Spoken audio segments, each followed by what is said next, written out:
नमस्कार, मैं रवीश कुमार। रूस के राष्ट्रपति व्लादिमीर पुतिन के भारत दौरे को लेकर जिस तरह से गोदी मीडिया उछल कूद कर रहा है, उसे लेकर थोड़ा सतर्क रहना चाहिए। पुतिन का दौरा भारत के लिए महत्वपूर्ण है, इसमें कोई संदेह नहीं, लेकिन इस दौरे को लेकर जो दावे किए जा रहे हैं उन्हें आज के दौर की वास्तविकताओं के संदर्भ में देखने की जरूरत है। इसी तरह के दावे 2014 से अमेरिका को लेकर किए जाते रहे और 11 साल बाद उस संबंध की कोई समीक्षा नहीं, कोई जवाब नहीं कि आज भारत अमेरिका के साथ इस मोड़ पर क्यों है और विदेश नीति के मामले में कहां खड़ा है। इसकी नौबत क्यों आई है? क्या ट्रंप का बेतुका व्यवहार ही एकमात्र कारण है या भारत में भी कोई जिम्मेदार है?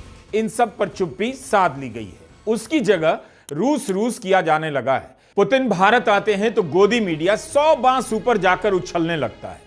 जैसे इस समय ज्ञान दिया जा रहा है कि कमजोर रुपया भारत के लिए अच्छा है, उसी तरह अब यह ज्ञान दिया जा रहा है कि भारत कब तक अमेरिका के जहाज में सवारी करेगा, क्यों करेगा।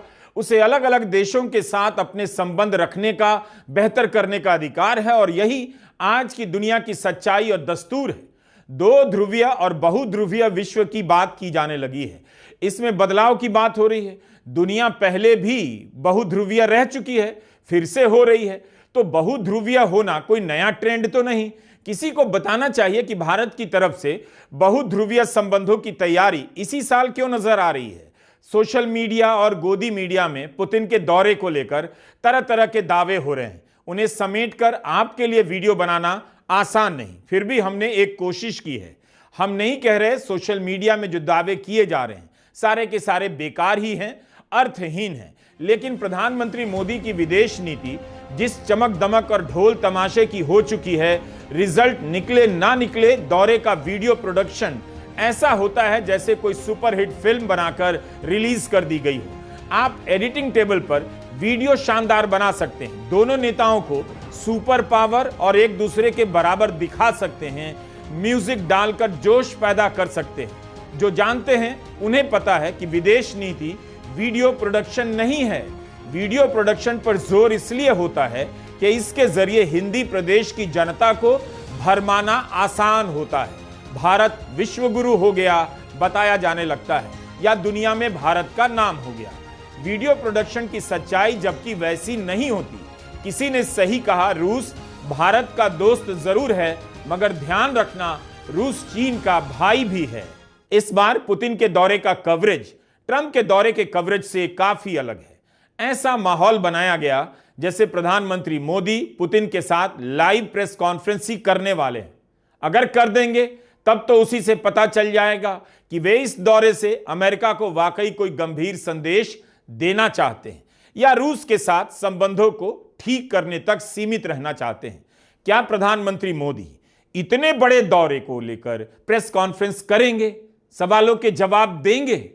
मगर यह बात बहुत महत्वपूर्ण है कि इस कवरेज के साथ गोदी मीडिया पॉलिटिकल प्रोजेक्ट के साथ साथ विदेशी मामलों से जुड़े प्रोजेक्ट में भी भीतर से शामिल कर लिया गया है। 2014 के बाद से गोदी मीडिया जिस तरह से प्रधानमंत्री मोदी के दौरों को जिन उपमाओं अलंकारों से कवर करता रहा है, सजाता रहा है, उनकी सच्चाई समय के साथ बिखरती चली गई। यह सब आपने देख लिया है। गोदी मीडिया की बात करनी पड़ती है क्योंकि इसके बिना आप प्रधानमंत्री मोदी के किसी भी काम की बात नहीं कर सकते। विदेश नीति की तो बिल्कुल ही नहीं, जिसमें उनके दौरे का मतलब ही होता है मिलना जुलना, स्वागत कराना, एयरपोर्ट पर किसी का रो देना, मोदी मोदी कर देना, उसके लिए काफी होता है। ठोस काम क्या हुआ उस पर कोई बात नहीं। हमारा यह वीडियो आखिर तक देखिएगा। ऐसे मामलों को गंभीरता से धीरज के साथ देखना भी चाहिए। ऑपरेशन सिंदूर के समय सांसदों के दलों को अलग अलग देशों में भेजना पड़ा और उस समय सवाल उठने लगा कि 12 साल में आपने क्या किया, मोदी सरकार ने क्या हासिल किया कि आतंक के साथ लड़ाई में भारत के साथ कोई नजर नहीं आ रहा। और तो और सबको चिढ़ाते हुए ट्रंप पाकिस्तान के प्रधानमंत्री और सेनाध्यक्ष के साथ गलबहिया करने लगे, उनकी तारीफ करने लगे, उनके साथ लंच करने लगे। ट्रंप ने बार बार दावा करना शुरू कर दिया कि सीज फायर उनकी वजह से हुआ, लेकिन प्रधानमंत्री मोदी ने अपनी तरफ से एक शब्द नहीं कहा। इसी संदर्भ में राष्ट्रपति पुतिन का यह बयान काफी अहम हो जाता है कहते हैं, मेरा विश्वास कीजिए, भारत जैसे देश के लोग अपने राजनीतिक नेतृत्व के फैसलों को गौर से देख रहे हैं। वे किसी के सामने अपमानित होना बर्दाश्त नहीं करेंगे। पुतिन का यह बयान बता रहा है वे भारत को किस तरह से देख रहे हैं। पुतिन कह रहे हैं, कोई अपमान करेगा भारत की जनता होने नहीं देगी। वे भारत की जनता पर विश्वास जता रहे हैं। ये नहीं कह रहे हैं कि भारत का राजनीतिक नेतृत्व अपने साथ अपमान नहीं होने देगा। लेकिन भारत की सरकार ने अपनी तरफ से कभी नहीं कहा कि अमेरिका या किसी ने भी भारत को अपमानित करने की कोशिश की है। तब सवाल क्या उठता है? यही उठता है कि जब राहुल गांधी ने चुनौती दी कि ट्रंप के दावों को गलत कह दीजिए, तो प्रधानमंत्री को चुप नहीं रहना था। ऑपरेशन सिंदूर के बाद विपक्ष ने एकजुटता दिखाई, सरकार का हर मामले में साथ दिया। लेकिन राहुल गांधी ने कहा है, जब किसी देश का प्रमुख भारत आता है तब परंपरा रही है कि नेता प्रतिपक्ष से भी उसकी मुलाकात कराई जाए। लेकिन इस सरकार के दौर में यह सब बंद कर दिया गया है। जनरली इस सरकार की पॉलिसी है, नॉर्मली ट्रेडिशन होता है कि एलओपी के साथ जो भी बाहर से आते हैं उनकी मीटिंग होती है। ये वाजपेयी जी के टाइम होता था, मनमोहन सिंह जी के टाइम होता था, ये ट्रेडिशन रहा है। बट आजकल क्या होता है कि जो फॉरेन डिग्नेटरीज आते हैं या जब मैं कहीं बाहर जाता हूँ तो सरकार उनको सजेस्ट करती है कि एलओपी से नहीं मिलना चाहिए। तो ये इनकी पॉलिसी है, ये हर बार करते हैं। जब मैं बाहर जाता हूँ ये करते हैं, जब लोग यहाँ आते हैं मैं करता हूँ। तो हमें मैसेज मिलता है कि हमें बताया गया है कि सरकार हमसे कहती है कि आपसे नहीं मिलना। एलओपी एक दूसरा पर्सपेक्टिव देता है। हिंदुस्तान को हम भी रिप्रेजेंट करते हैं, सिर्फ सरकार नहीं रिप्रेजेंट करती है। तो सरकार नहीं चाहती कि ऑपोजिशन के लोग बाहर के लोगों से मिले। ये ट्रेडिशन है सर। राष्ट्रपति एक सेकंड बोलने दीजिए। ये ट्रेडिशन है, ये नॉर्म है। बट मोदी जी इस नॉर्म को फॉलो नहीं करते हैं, फॉरेन मिनिस्ट्री इस नॉर्म को फॉलो नहीं करती। क्यों नहीं चाहते सर? आपसे इनसिक्योरिटी है। इसीलिए हमारा जोर इस बात पर है कि गोदी मीडिया के जरिए जो एक तरफा माहौल बनाया जाएगा या बनाया जा रहा है, उससे सतर्क रहिए। अमेरिका टैरिफ पर टैरिफ लगाता गया, उसका असर भारत के उत्पादन से लेकर व्यापार पर पड़ा। ट्रंप ने भारत पर 50% टैरिफ लगाया हुआ है और अभी तक भारत और अमेरिका के बीच ट्रेड डील का समझौता पूरा नहीं हुआ। कब से उम्मीद जताई जा रही है, दिवाली भी आकर गुजर गई। दुनिया में किसी और देश पर इतना टैरिफ अमेरिका ने नहीं लगाया। 2 दिन पहले की खबर है, ट्रंप के टैरिफ का भारत के मैन्युफैक्चरिंग सेक्टर पर असर पड़ने लगा है। HSBC India manufacturing purchasing managers index PMI 9 महीनों के अपने न्यूनतम स्तर पर है। यानी दूसरे देशों में विस्तार करने के बावजूद इस सेक्टर में बढ़ोतरी की गति काफी कम हुई है और कारण अमेरिका के टैरिफ को बताया जा रहा है। तमाम आंकड़े कह रहे हैं, कोई यह नहीं बता रहा कि क्या इसकी भरपाई रूस के साथ संबंधों से हो जाएगी। क्या विदेश नीति में आज भारत जिस तरह से अलग थलग दिखाई दे रहा है, क्या रूस का हाथ पकड़कर उसकी भरपाई कर लेगा? मगर इन सवालों पर चुप्पी साध ली गई है। हम या आप यह भी नहीं जानते कि पुतिन के दौरे के साथ क्या यह मान लिया जाए कि अमेरिका अब भारत की प्राथमिकता सूची में नहीं रहा, या ट्रंप के अगले दौरे में या प्रधानमंत्री मोदी की अगली अमेरिका यात्रा के समय फिर से अमेरिका अमेरिका किया जाने लगेगा, जैसे इस वक्त रूस किया जा रहा है। रूस के साथ साथ भारत ट्रंप के इस कार्यकाल में, दूसरे कार्यकाल में अमेरिका के साथ संबंधों को कैसे साधेगा, या आप दोनों देश कभी सीधे बात भी नहीं करेंगे, इन पर भी बात होनी चाहिए। तमाम मीडिया विश्लेषणों में जिस तरह से रूस को लेकर पुराने संबंधों को याद किया जा रहा है, उसकी बुनियाद नेहरू के जमाने में पड़ी थी। रूस की यह याद नई नहीं है। पिछले 26 साल में रूस और भारत के बीच यह 23वां सालाना शिखर सम्मेलन है। इस सम्मेलन की शुरुआत अटल बिहारी वाजपेयी के समय हुई। कांग्रेस महासचिव जयराम रमेश ने लिखा है, 70 साल पहले पूर्व सोवियत संघ के शीर्ष 2 नेता भारत आए, निकोलाई बुल्गानिन और निकिता ख्रुश्चेव 19 दिनों तक भारत में रहे। दोनों नेताओं का यह दौरा जवाहरलाल नेहरू की 6 महीने पहले हुई USSR यात्रा के बाद हुआ। बुल्गानिन ख्रुश्चेव की इस यात्रा ने भारत सोवियत सहयोग की मजबूत नींव रखी। भिलाई स्टील प्लांट और IIT बॉम्बे इस साझेदारी के शुरुआती उदाहरण थे। कुछ ही वर्षों बाद HAL में मिग लड़ाकू विमान तकनीक हस्तांतरण के साथ भारत में बनने लगे। इस दौरे ने ONGC और IDPL जैसी कई अन्य सार्वजनिक क्षेत्र की कंपनियों के भविष्य को दिशा दी और इन्हीं ने आगे चलकर निजी उद्योगों के विकास का रास्ता भी खोला। यह बात भी लिखी जा रही है कि अमेरिका भारत को हथियार तो देता है मगर टेक्नोलॉजी नहीं देता, भारत में निर्माण की अनुमति नहीं देता। लेकिन रूस ऐसा नहीं करता। ब्रह्मोस मिसाइल रूस की टेक्नोलॉजी है और इसी का उदाहरण दिया जा रहा है कि रूस की मदद से भारत में भी इसका निर्माण होता है। इस अंतर को बार बार रेखांकित किया जा रहा है, लेकिन रूस टेक्नोलॉजी देने में शुरू से ही भारत पर यकीन करता रहा है। पिछले 25 साल की विदेश नीति अमेरिका की तरफ देखने लगी थी भारत की।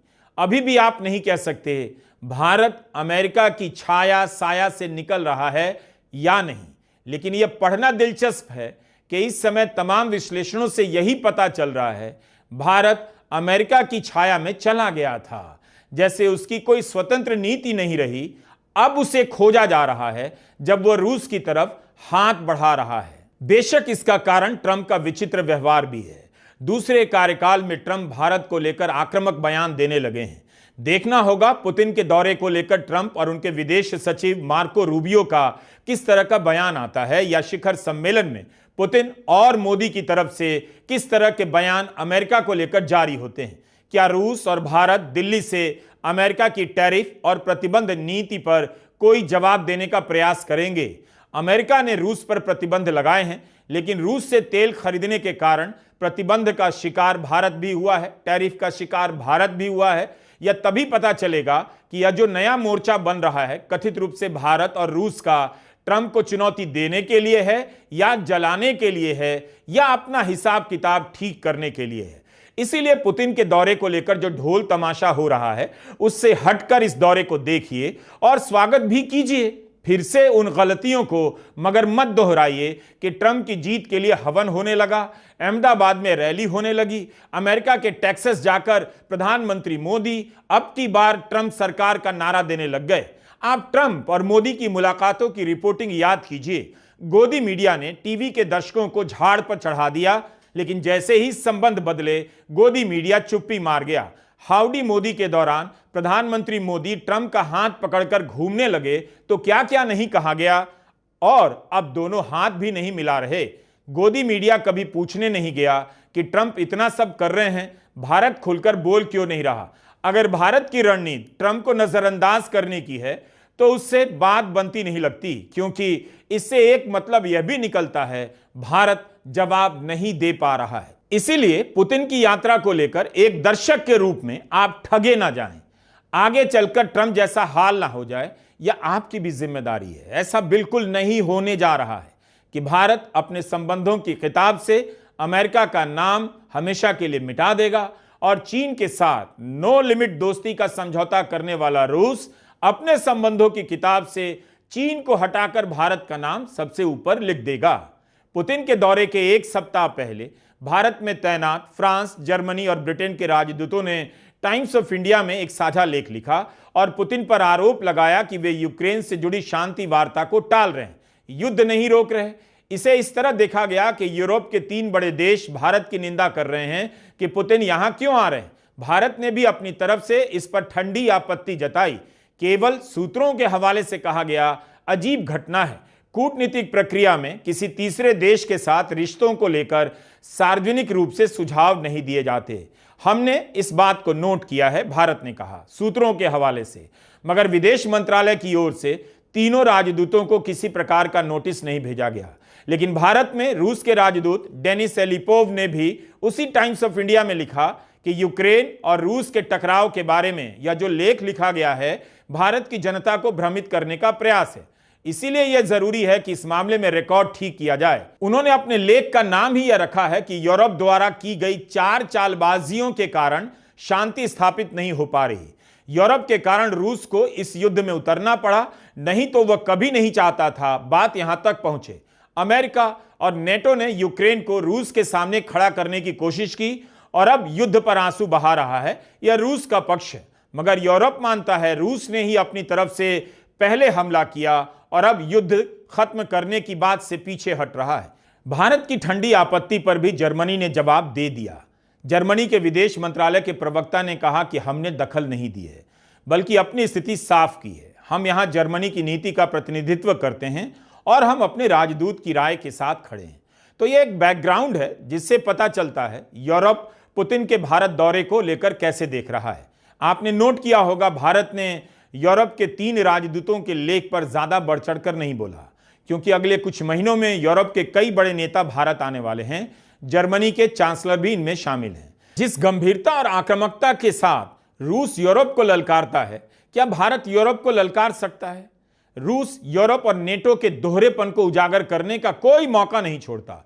साफ साफ कहता है, तेल खरीदने के मामले में भारत पर क्यों प्रतिबंध लगा? यूरोप और अमेरिका भी तो रूस का तेल खरीद रहे हैं। भारत आने से पहले पुतिन ने यूरोप को ललकारा है कि यूरोप पर रूस हमला नहीं करेगा, लेकिन यूरोप ने हमला किया तो रूस छोड़ेगा भी नहीं। उन्होंने यह भी कहा कि युद्ध के बाद यूरोप से बातचीत की नौबत नहीं आएगी, क्योंकि बातचीत के लिए कोई बचेगा भी नहीं। भारत भले यूरोप को लेकर ठंडी आपत्ति जताए या बैलेंस करे, लेकिन पुतिन यूरोप को लेकर हमेशा मुखर रहते हैं। क्या रूस के लिए भारत यूरोप के अलग अलग देशों से अपने संबंधों में भी बदलाव करेगा? पुतिन के दौरे के कवरेज से आपको लगेगा भारत रूस का हाथ पकड़कर अमेरिका को जला रहा है, या उसे रूस का साथ मिल गया तो अब किसी का साथ नहीं चाहिए? मगर ऐसा नहीं है। भारत को अमेरिका के साथ भी द्विपक्षीय रिश्ते बेहतर करने हैं, जैसे अमेरिका खुद रूस और चीन के साथ द्विपक्षीय रिश्ते बेहतर करता है, बिगाड़ता नहीं है। अमेरिका भी इन दोनों देशों के साथ काफी संभल कर चलता है। 30 अक्टूबर को ट्रंप दक्षिण कोरिया के बुसान में थे। वहां उन्होंने चीन के राष्ट्रपति शी जिनपिंग से मुलाकात की। तब इस मुलाकात का नाम G2 दिया, यानी अमेरिका और चीन को अलग लेवल का देश बताया। चीन भी अमेरिका से सीधे बात करना चाहता है और अमेरिका को ही केवल अपना प्रतिद्वंदी मानता है, लेकिन इस पर रूस ने कुछ नहीं कहा। जबकि रूस का चीन के साथ नो लिमिट दोस्ती वाला करार है, जो 2022 में यूक्रेन युद्ध के ठीक पहले साइन किया गया। तो भारत को भी हक है कि वह रूस और चीन से अपने संबंधों को बेहतर करे, बनाए। तो एक तरह से आप देख रहे हैं कि हर ताकतवर देश अपने समकक्ष के साथ आमने सामने का संबंध रखना चाहता है।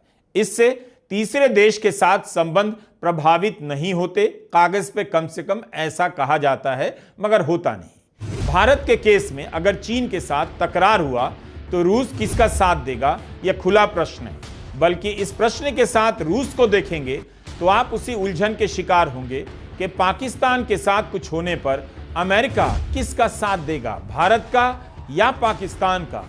पूर्व राजदूत केसी सिंह ने अपने लेख में इसके लिए री एंटरिंग का फेज इस्तेमाल किया है। लिखा है, भारत फिर से उस दौर में प्रवेश कर रहा है जब दुनिया में गुट निरपेक्ष यानी किसी गुट का सदस्य ना होने का चलन था, जिसके लिए अलग अलग प्रतिद्वंदियों के बीच संतुलन को साधना जरूरी था।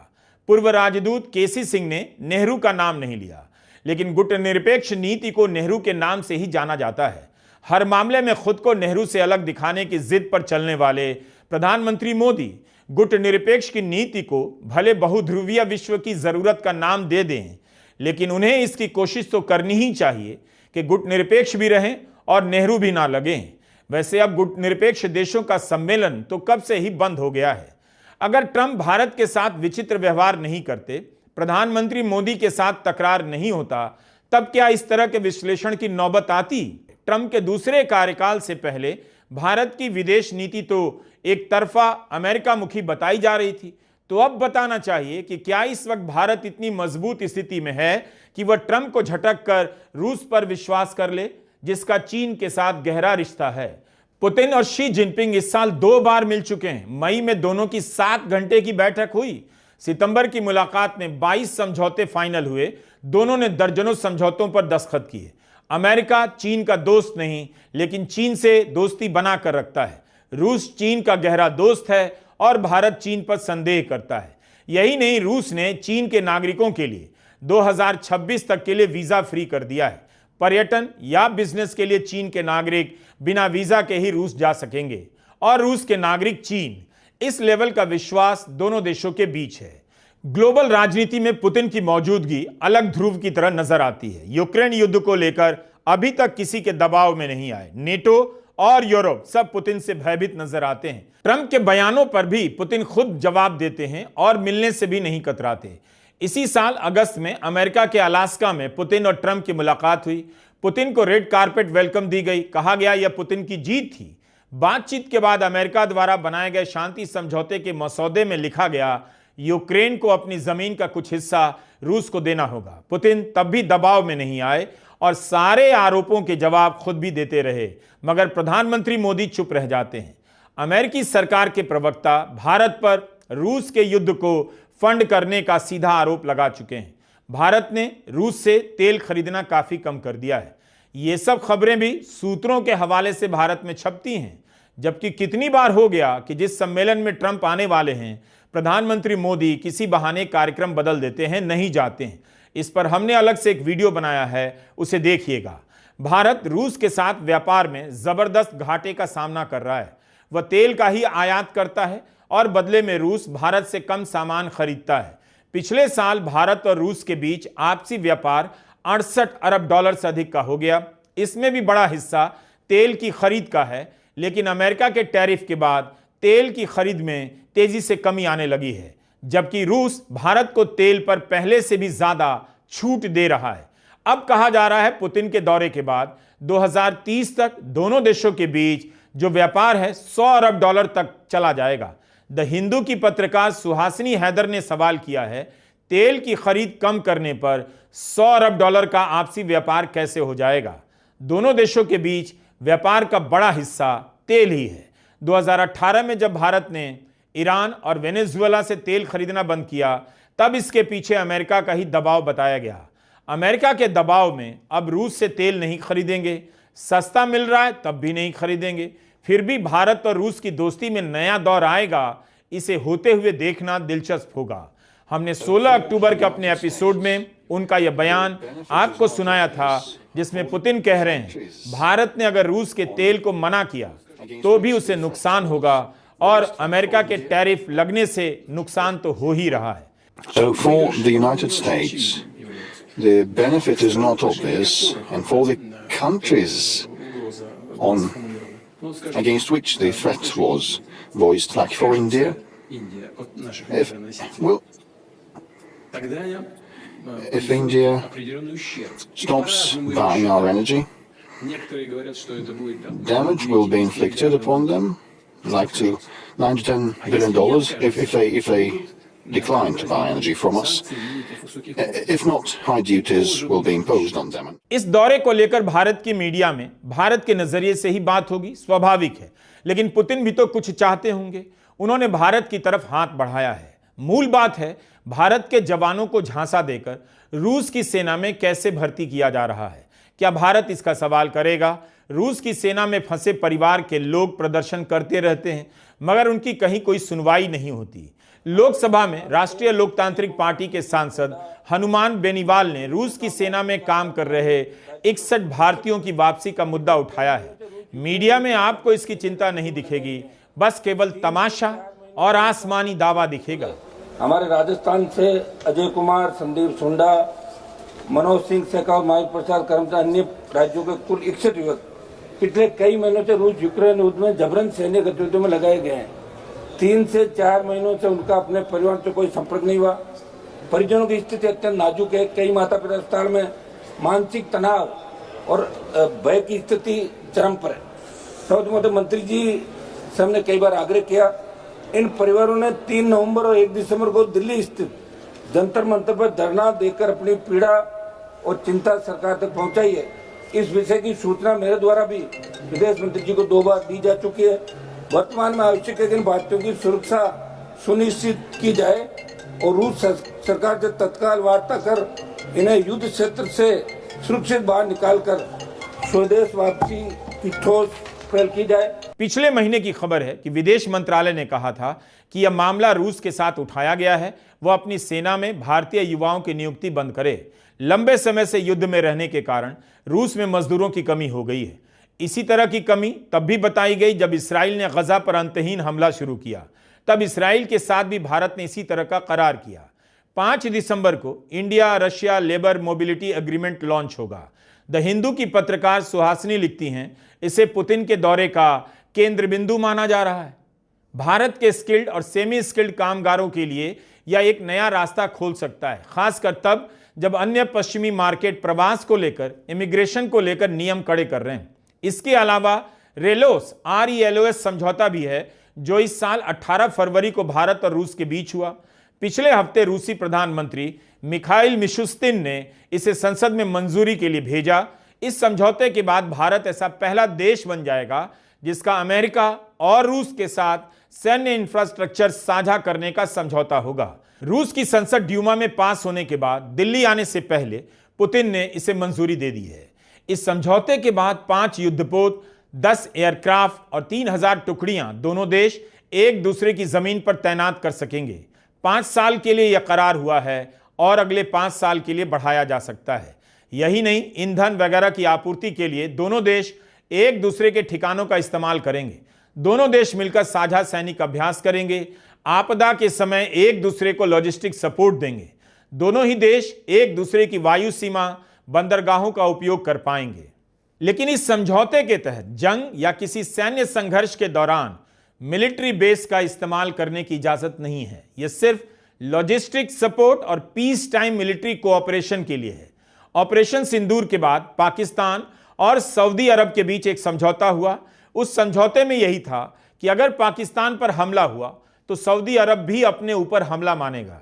तो उस तरह का समझौता रेलोस नहीं है। बेशक भारत रूस की 5वीं पीढ़ी के लड़ाकू विमान Su-57 की सप्लाई पर करार हो सकता है। भारत S-400 प्रणाली खरीदने का प्रयास कर सकता है। रूस ने कहा कि मॉस्को भारत को कॉम्पैक्ट रिएक्टर टेक्नोलॉजी देने के लिए तैयार है और कुडनकुलम जैसे प्रोजेक्ट्स में सहयोग जारी रखेगा। पूर्व राजदूत केसी सिंह ने लिखा है कि भारत ने पहले के जो ऑर्डर दिए उनकी भी डिलीवरी नहीं हो रही, जिसे लेकर भारत चिंतित है। Bharat 5 S-400 air defence system चाहता था। इनमें से 2 के ऑर्डर 2018 में ही दिए गए, जो अभी तक नहीं मिले। शायद यूक्रेन युद्ध के कारण देरी हो रही है। ऐसी खबरें तो आई हैं कि भारत अमेरिका से F-35 लड़ाकू विमान शायद ना खरीदे या अड़चने हैं। तो क्या भारत एकदम से पीछे हट जाएगा और Su-57 लड़ाकू विमान खरीदेगा? S-400 को लेकर खबरें आती रहती हैं कि अगर भारत और रूस के बीच डील हुई तो अमेरिका प्रतिबंध लगा सकता है। पुतिन के दौरे से कुछ दिन पहले अमेरिका और भारत ने 24 सीहॉक हेलीकॉप्टर की $950 मिलियन की डील पक्की की है। भारतीय रुपए में करीब 8,000 करोड़ की इस डील के तहत लॉकहीड मार्टिन के हेलीकॉप्टर भारत आएंगे। इस पर ट्वीट करते हुए अमेरिका के विदेश मंत्रालय ने लिखा है, इनसे भारतीय नेवी की क्षमताओं को मजबूती मिलेगी और अमेरिका और पड़ोस के देशों के साथ तालमेल बेहतर होगा। लेकिन इस समय इस खबर का प्रचार कर अमेरिका क्या संदेश देना चाहता है?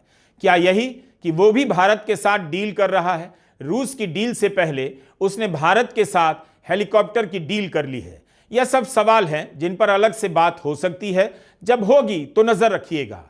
एक सवाल यह भी है कि पुतिन के खिलाफ अंतर्राष्ट्रीय आपराधिक न्यायालय ICC ने गिरफ्तारी का वारंट जारी किया है। इस पर भारत के विदेश मंत्रालय ने कहा है यह भारत पर लागू नहीं होगा, क्योंकि भारत ICC में सिग्नेटरी नहीं है, यानी उसका हिस्सा नहीं है। कुल मिलाकर निवेदन है कि आप हिंदी के दर्शक हैं। विदेश नीति के नाम पर हिंदी के अखबार आपको कूड़ा परोस देते हैं। हम नहीं कहते हमारा वीडियो सर्वश्रेष्ठ है, मगर हिंदी के अखबारों में जो छपता है उसे जरा सतर्कता के साथ पढ़ा कीजिए। आपको बताया कम जाता है, झांसा ज्यादा दिया जाता है। अगर आप ठीक से देखेंगे कि दुनिया भर के राष्ट्रपति और प्रधानमंत्री साल भर एक दूसरे से मिलते ही रहते हैं, उनका मिलना जुलना महत्वपूर्ण भी होता है, लेकिन हर मुलाकात का अंजाम विश्वगुरु ही बन जाना नहीं होता, सुपर पावर बन जाना नहीं होता। आपको तमाशा देखना है, उसके लिए खूब सारे सीरियल बनते हैं, जरूर देखिए। लेकिन जब भी विदेश नीति की बात हो, गंभीरता का कंटेंट खोजा कीजिए और उसे देखा कीजिए। नमस्कार, मैं रवीश कुमार।